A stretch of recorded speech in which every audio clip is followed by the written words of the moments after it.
Bismillahirrahmanirrahim. Assalamualaikum warahmatullahi wabarakatuh.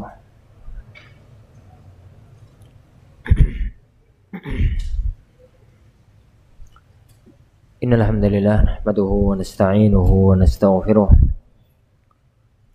wa na'udzu billahi min shururi anfusina wa sayyiati a'malina.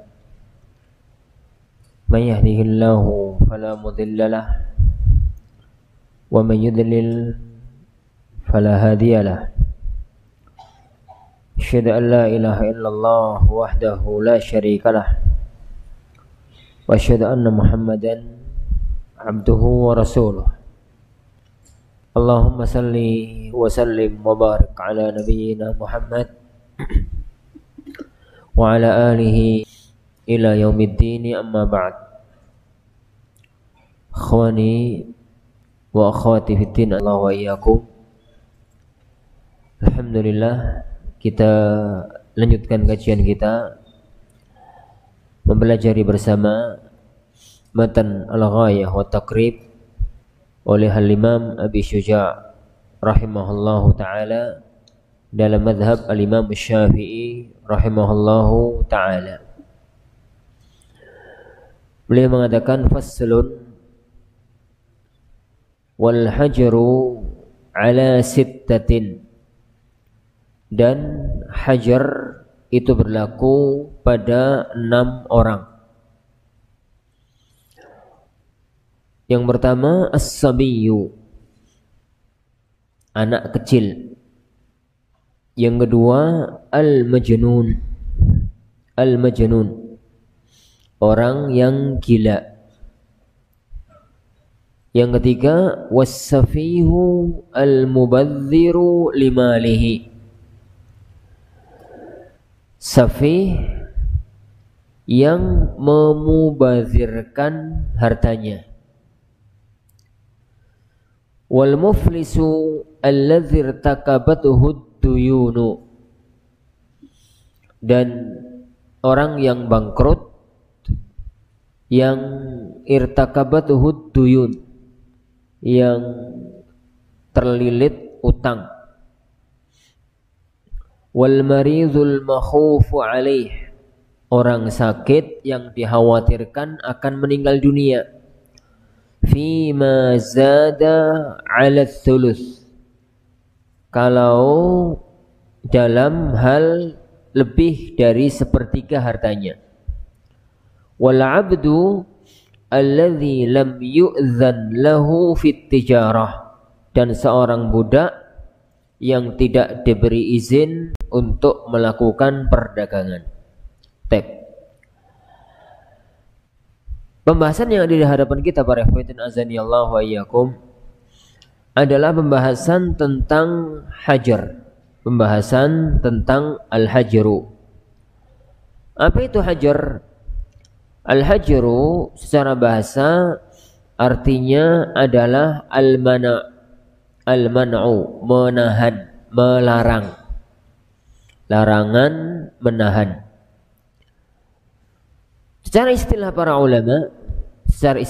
ulama, al-hajru adalah man'ut tasarrufi al-mali duna ghairihi. Man'ut tasarrufi fil mal, larangan untuk membelanjakan harta. Larangan yakni untuk membelanjakan harta. Makna dari definisi ini, ucapan kita man'ut tas, melarang seseorang untuk tasarruf. Tasarruf itu melakukan tindakan yang berkaitan dengan mal, dengan harta benda dia sendiri. Gambarannya itu adalah orang memiliki harta. Misalkan itu punya harta dia sendiri, tapi si A tersebut tidak boleh berbuat yang berkaitan dengan harta bendanya sendiri. Mau menjual, nggak boleh mau mewakafkan, nggak boleh mau menghadiahkan, nggak boleh, padahal harta itu adalah harta dia sendiri. Itu namanya hajar. Jadi oleh karena itu para fitan azanillahu ya, pembahasan hajar ini pertama tidak berkaitan dengan harta orang lain, tapi berkaitan dengan harta dia sendiri. Tidak berkaitan dengan harta orang lain, tapi berkaitan dengan harta dia sendiri. Itu yang pertama. Hajar ini tidak berkaitan dengan tindak tanduk perbuatan yang tidak ada kaitannya dengan harta. Yang tidak ada kaitannya dengan harta. Jadi kalau misalkan dalam contoh tadi, si A tadi, dia itu seorang suami yang punya istri, ya, seorang laki-laki yang punya istri, dan dia itu punya harta. Kalau orang itu sedang terkena hajar, maka yang dia tidak bisa berbuat itu dengan hartanya. Adapun kalau tindakan dia dengan istrinya, dengan putrinya, misalkan cerai dengan istrinya atau menikahkan putrinya, tetap boleh dan tetap berlaku. Karena yang tertahan, yang terlarang hanya yang berkaitan dengan harta benda. Jadi al-hajar itu man'ut tasarruf fil mali, larangan untuk tasarruf, yakni berbuat berkaitan dengan harta. Harta ini adalah harta dia sendiri. Adapun kalau itu tidak berkaitan dengan harta, maka tidak masuk dalam cakupan al-hajar. Tidak masuk dalam cakupan hajar. Hajar ini oleh musannif rahimahullah, beliau langsung menyebutkan 6 kelompok, 6 orang yang mahjur, yang tertahan, yakni tindakannya berkaitan dengan harta benda. Sebagian ulama memerinci masalah ini. Mereka mengatakan bahwa hajar itu ada 2. Jadi hajar itu seseorang menjadi tertahan, terlarang, tidak boleh berbuat yang berkaitan dengan harta benda dia sendiri, itu terbagi menjadi 2. Yang pertama, al-hajru limaslahati nafsihi. Al-hajru limaslahati nafsihi. Hajar karena untuk kemaslahatan dirinya sendiri. Jadi seseorang itu tertahan, tidak boleh berbuat yang berkaitan dengan harta bendanya sendiri, itu demi kemaslahatan dia sendiri, demi kemaslahatan dia sendiri.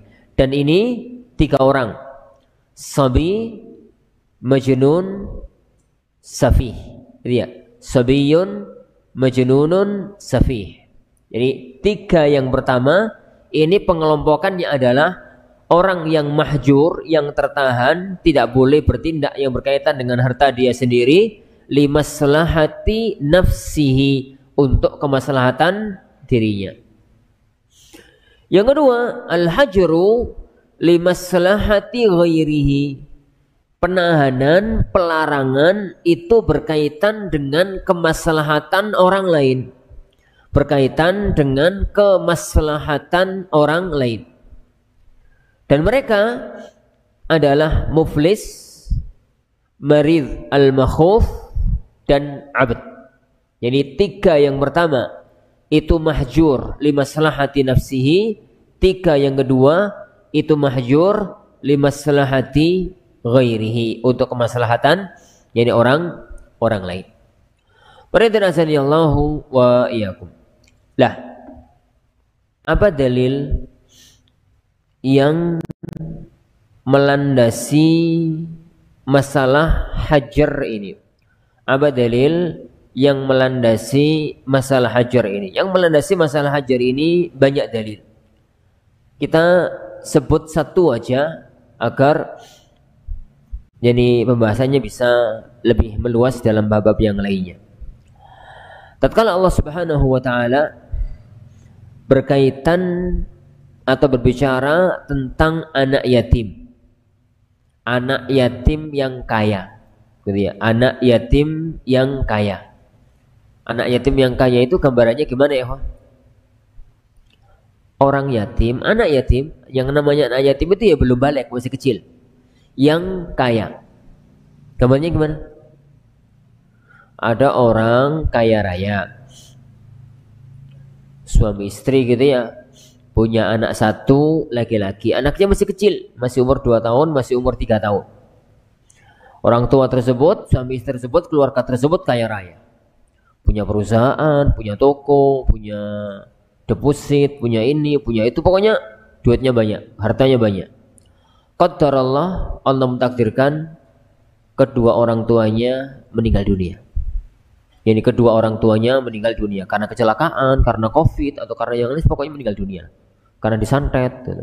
Jadi, pokoknya mati gitu aja lah, gak repot-repot, meninggal dunia. Lah, semua harta yang dimiliki oleh keluarga tersebut jatuh ke tangan siapa ya, Hon? Diwarisi siapa? Anaknya. Jadi ada perusahaan 5, ada kebun 20, ya. Ada deposito 50 miliar, misal, itu semua sekarang menjadi milik bayi yang masih umur 2 tahun, anak yang masih umur 2 tahun. Status anak ini yatim, ya, karena dia belum balik, ditinggal wafat oleh orang tuanya. Bahkan kita mengatakan dia yatim piatu, karena ditinggal wafat oleh bapak ibunya. Istilah yatim piatu itu istilah orang Jawa, istilah orang Indonesia, istilah syar'inya yatim. Yatim gitu ya. Tapi kaya raya. Anak yatim tapi kaya raya. Karena dia pemilik semua aset yang dimiliki oleh orang tuanya. Dalam kondisi semacam ini, maka nggak mungkin toh anak 2 tahun itu ngatur perusahaan, anak 2 tahun ngatur deposito, anak 2 tahun ini ngatur apa? Ngatur toko, ngatur apa. Mau gak mau anak ini harus ada yang ngurusi. Yang ngurusi anaknya, ngurusi hartanya. Anggap sekarang yang ngurusi itu adalah pamannya, adik dari ayahnya. Yang ngurusi itu adalah adik dari ayahnya. Maka sekarang adik dari ayah ini mengendalikan, ngurusi anak yatim ini dan ngurusi siapa? Hartanya. Kapan sang paman ini wajib untuk menyerahkan harta tersebut kepada pemiliknya, yaitu anak tersebut. Allah Subhanahu wa taala menyebut hal ini dalam surat An-Nisa ayat nomor 6. Rabbuna jalla wa ala berfirman, "Wabtalul yatama hatta idza balaghun nikah."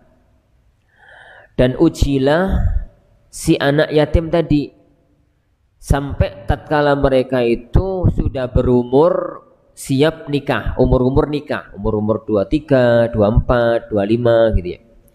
Fa in anastum minhum rusydan, jika kalian mendapati anak ini sudah rusyd, sudah bisa ngelola uang, itu. Fadfa'u ilaihim amwalahum, maka serahkan harta mereka kepada mereka sendiri. Jadi pada waktu masih kecil, semua harta dikendalikan oleh pamannya. Pemiliknya sendiri tidak berhak untuk mengendalikan harta. Semua tindakan dia yang berkaitan dengan harta bendanya sendiri nggak sah. Meskipun milik dia sendiri. Contoh pada waktu dia itu sekolah, gitu ya. Anak kecil ini umur 7, umur 8 gitu, kelas 1 atau kelas 2 MSUTQ, sekolah di sini misalkan, sekolah SD. Di sekolahnya itu sama pak gurunya, dia itu sama ustadznya diajari tentang pentingnya sedekah, pentingnya wakaf, yani pahalanya orang yang wakaf. Lah, anak kecil yang umur 7 tahun yang kaya raya itu dia ngerti kalau dia itu memiliki beberapa perusahaan tinggalan orang tuanya. Akhirnya langsung ngomong, "Ustaz, saya punya perusahaan, tak wakafkan ke sampean." Wah. Ustaz saking senenge pingsan mati.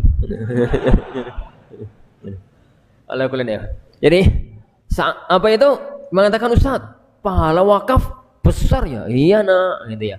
kalau begitu Ustaz, saya punya perusahaan ini dari orang tua. Lah, perusahaan saya wakafkan ke Ustaz. Saya wakafkan ke Ustaz. Pertanyaannya, apakah tindakan sang anak tersebut sah? Tidak. Tindakan sang anak tersebut nggak sah. Meskipun harta dia sendiri, perusahaan milik dia sendiri, dan dia wakaf, itu amal kebajikan. Tapi posisi dia itu masih mahjur. Posisi dia itu terhajar. Tidak boleh bertindak berkaitan dengan harta benda sendiri. Harta bendanya dia sendiri, kenapa? Karena masih kecil. Karena dia itu masih kecil, sekarang hartanya dalam paman dia yang ngurusi, yang ngopeni harta benda tersebut. Gambaran lain ya, Ikhwan. Ini sekarang kita nggak bahas anak yatim. Anak umur ya 7 tahun lah. Dia itu dibelikan sama orang tuanya sepeda goes, sepeda lipat itu. Harganya 10 juta. Itu murah tuh. Harganya 10 juta. Dibelikan sepeda mini itu yang bagus, harganya 10 juta. Begitu dipakai, dikerumuni sama teman-temannya, seneng teman-temannya, karena di kampung itu nggak ada sepeda pancal atau sepeda mini, sepeda BMX itu dengan harga 10 juta. Bagus, jadi nyaman, seneng teman-temannya pakai, seneng gitu. Teman-temannya tanya, ini kamu beli di mana? Belikan sama ayah. Berapa harganya? Jadi nggak tahu. Ini pokoknya belikan sama ayah, katanya ayah sih mahal, 10 juta. Tak beli ya. Ini temennya itu ngomong, tak beli ya. Yes, nggak apa-apa. Berapa? Mengeluarkan uang 5.000. 5.000 beli pentol. Iya ya, beli pentol. Ya wes sepeda ya, ambilin tak jual 5.000-nya sini. Pulang-pulang bawa pentol banyak 5.000. Ditanya, dapat pentol dari mana nak? Beli pak.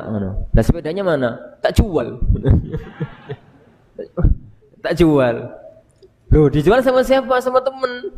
Berapa? 5.000. Loh, berarti pentol ini hasil jualan sepeda. Iya.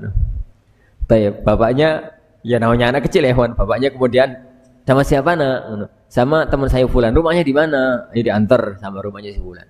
Pada waktu datang ke sana, benar sepeda itu ada di situ. Ngomong sama orang tuanya, Pak, sepedanya tak ambil, Pak, nggih.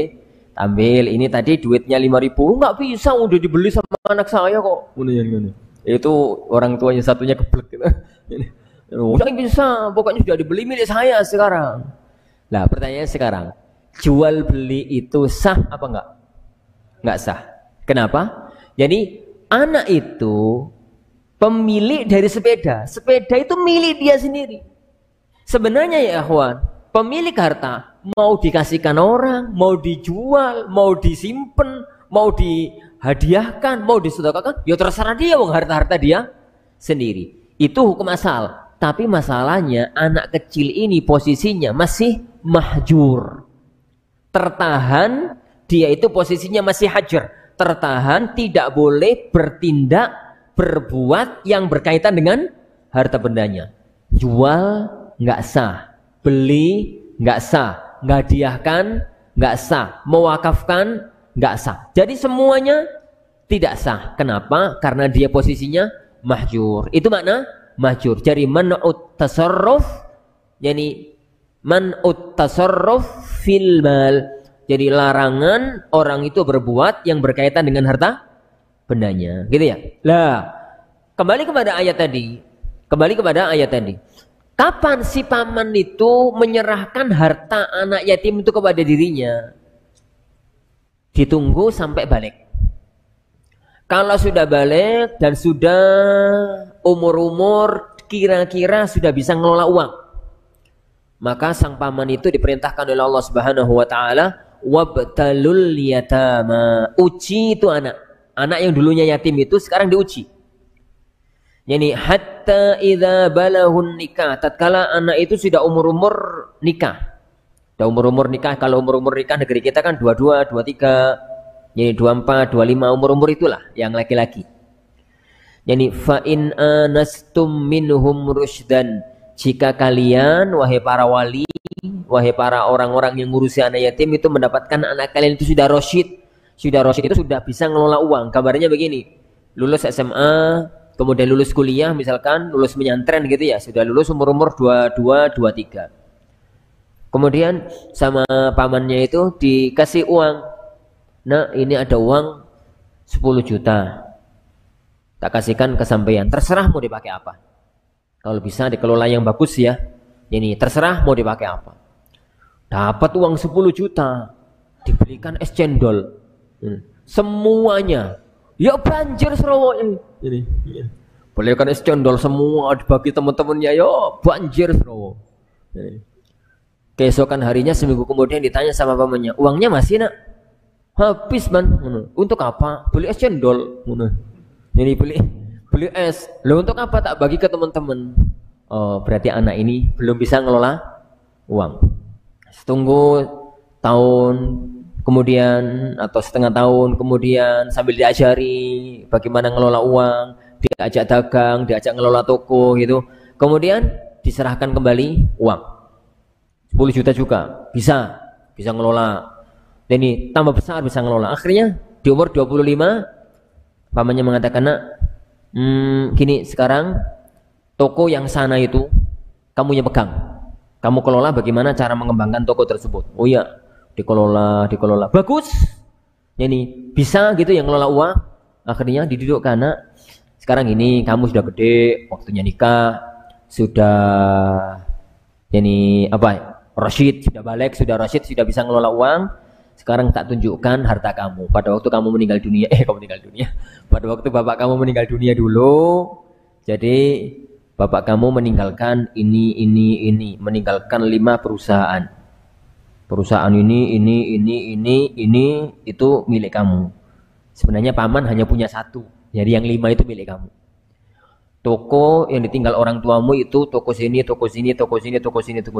Semua nak kita akan notaris sekarang. Saya serahkan semuanya kepadamu.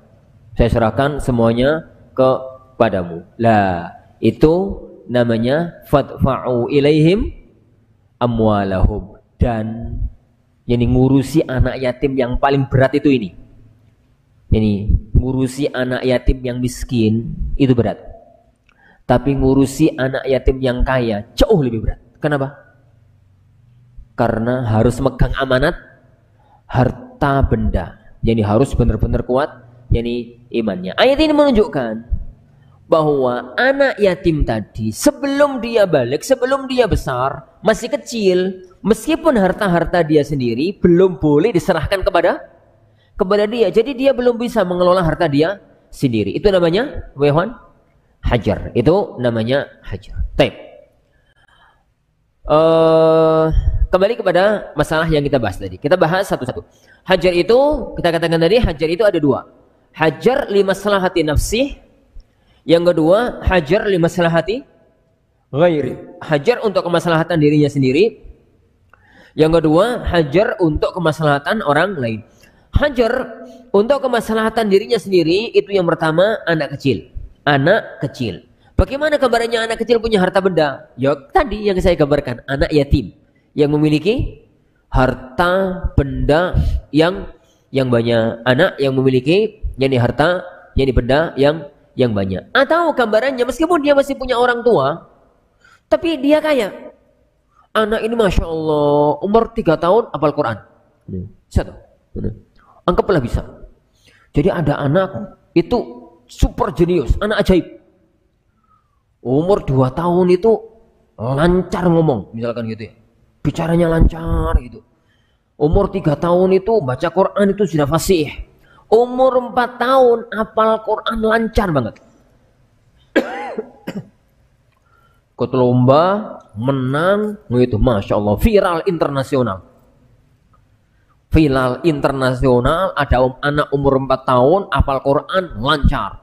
Akhirnya sama Presiden Indonesia dikasih hadiah, sama Raja Saudi dikasih hadiah, sama Raja Mesir dikasih hadiah. Anak kecil ini hartanya ratusan juta. Orang tuanya masih ada, tapi hadiah-hadiah itu milik siapa ya? Milik anak ini atau milik orang tuanya? Milik anak. Ini harta benda itu milik anak tersebut karena hadiah untuk si anak, bukan untuk orang tua. Lah, anak kecil itu meskipun mempunyai harta ratusan juta, tapi posisi dia itu mahjur. Nggak boleh bagi dia itu untuk berbuat yang berkaitan dengan harta bendanya. Kecuali, ada pengecualian, kecuali yang uruf, secara uruf anak kecil itu bisa berbuat yang berkaitan dengannya. Jadi apakah hajar bagi anak kecil itu mutlak tidak boleh berbuat berkaitan dengan harta benda? Tidak mutlak. Tapi kalau uruf membolehkan, dalam artian secara kebiasaan masyarakat hal-hal semacam itu boleh, ya boleh, nggak ada masalah. Contoh, tuku pentol, gitu. Beli permen, beli es, gitu. Ada kecil, gitu ya. Dia diberi uang sama orang tuanya, 5.000 pagi hari dikasih 5.000. Uang 5.000 sekarang itu milik siapa ya, Hon? Milik orang tuanya atau milik anak? Milik anak. Itu dikasihkan sama orang tuanya, kok anak jadi orang tua ngasih ke anak itu 5.000. Lah, kemudian anak itu beli pentol 1.000, beli es 1.000. Boleh? Boleh. Kenapa? Karena uruf masyarakat anak kecil boleh transaksi yang semacam itu. Tapi kemudian dia jual rumah, jual mobil, jadi menghadiahkan sepeda motornya, nggak boleh. Karena uruf masyarakat tidak semacam itu. Wallahu a'lam. Sampai kapan? Sampai balighun rasyid. Sampai baligh dan rasyid. Diambil dari firman Allah Subhanahu wa taala, fa in anastum minhum rusydan. Apa itu rasyid? Jadi apa itu rasyid? Ya, manusia itu para hadirin azanillahu wa iyyakum. Jadi sejak bayi. Jadi pertama itu bayi. Berikutnya tamyiz. Selanjutnya balik. Selanjutnya rasyid. Ya. Bayi sebelum tamyiz, belum bisa berpikir, belum bisa membedakan mana baik mana buruk, belum bisa membedakan sesuatu. Itu namanya bayi sobi qabla tamyiz, sebelum usia tamyiz. Makanya anak-anak umur setahun, setengah tahun, tahun setengah, 2 tahun, itu kan belum bisa membedakan. Makanya dia belum bisa membedakan mana teh, mana pipis. Jadi kencingnya itu buat mainan. Belum bisa membedakan mana bubur, mana BAB. BAB buat mainan sama tangannya, dimakan.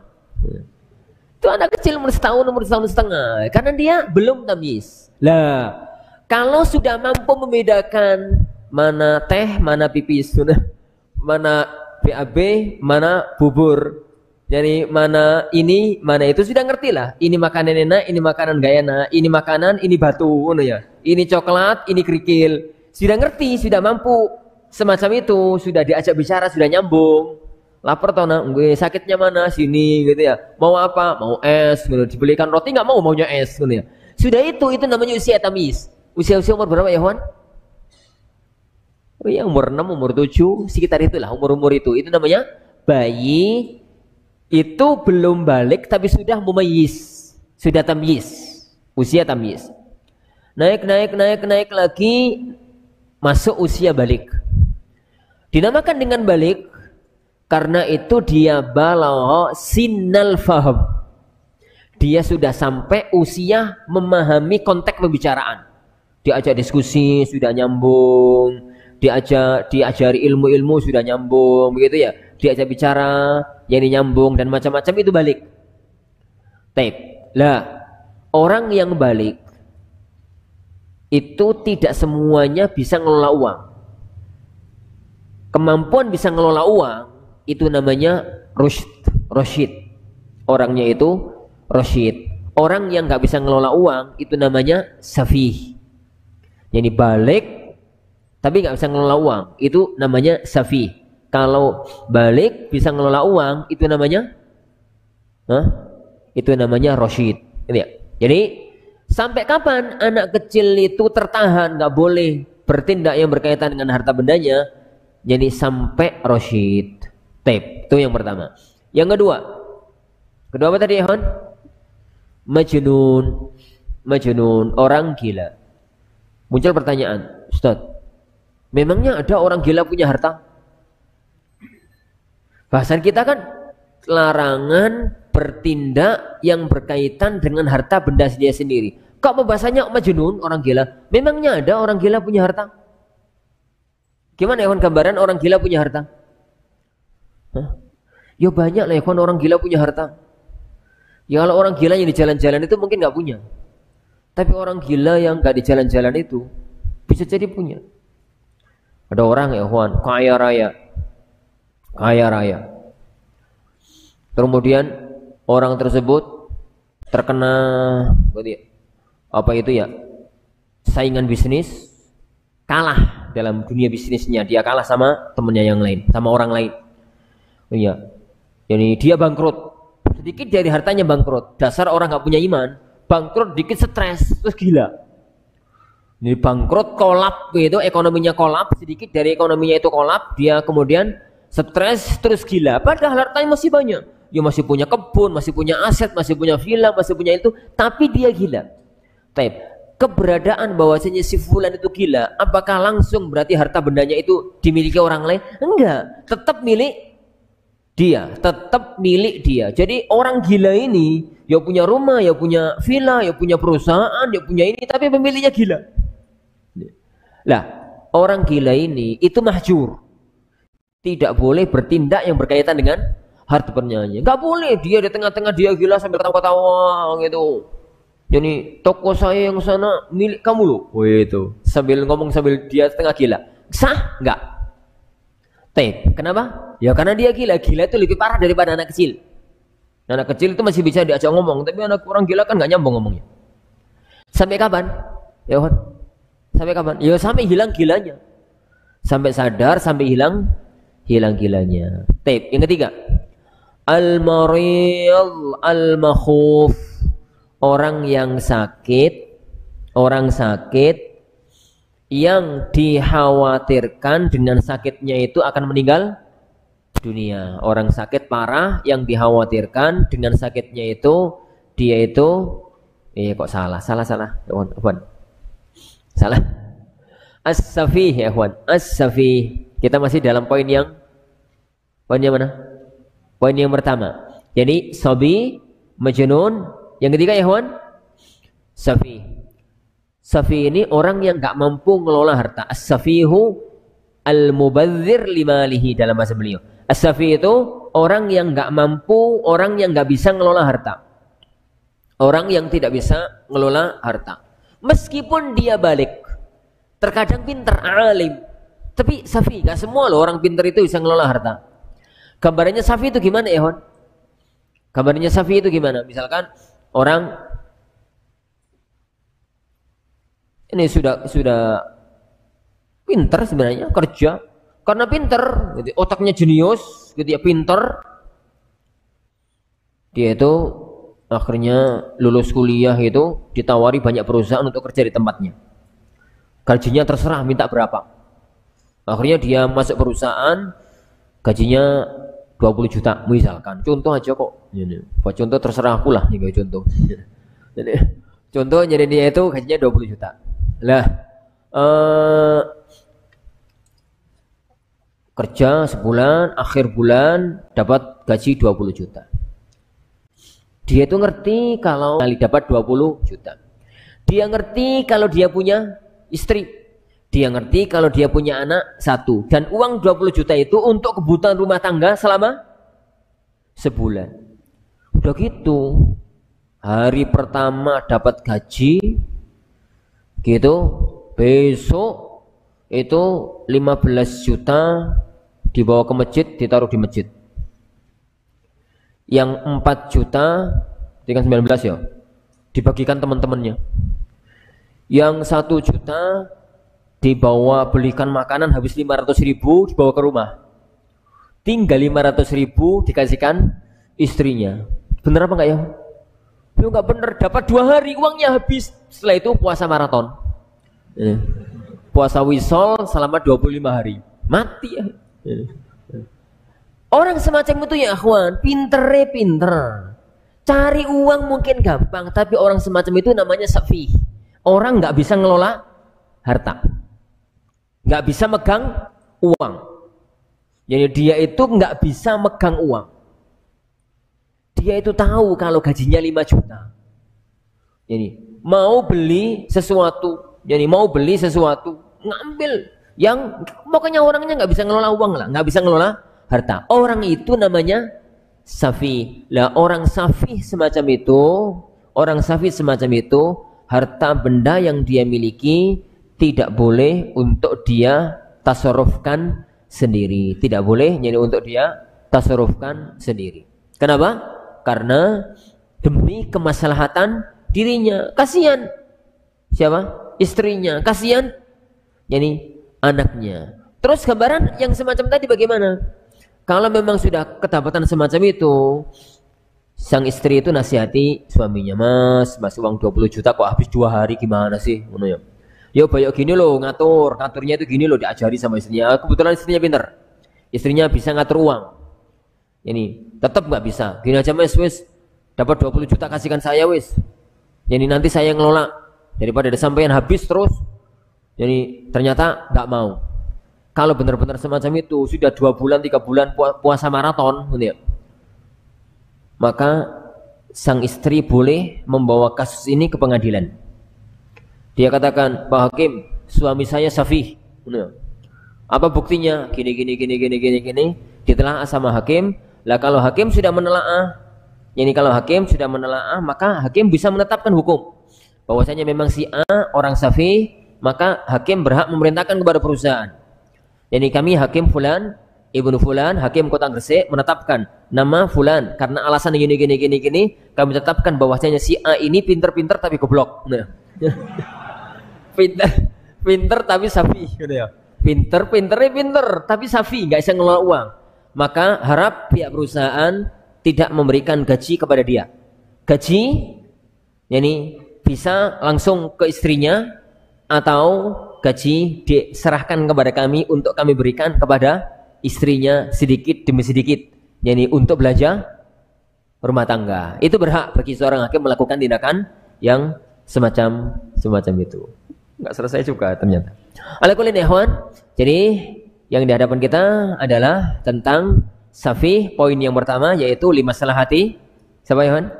Nafsihi. Insyaallah subhanahu wa ta'ala pertemuan besok kita lanjutkan pada limaslahati ghairihi, dan juga ada 3. Wallahu a'lam bissawab.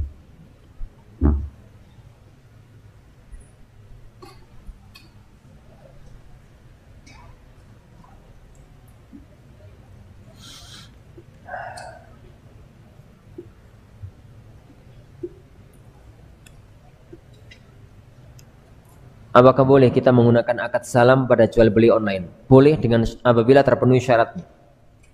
Syarat jual beli salam sekaligus syarat jual beli online.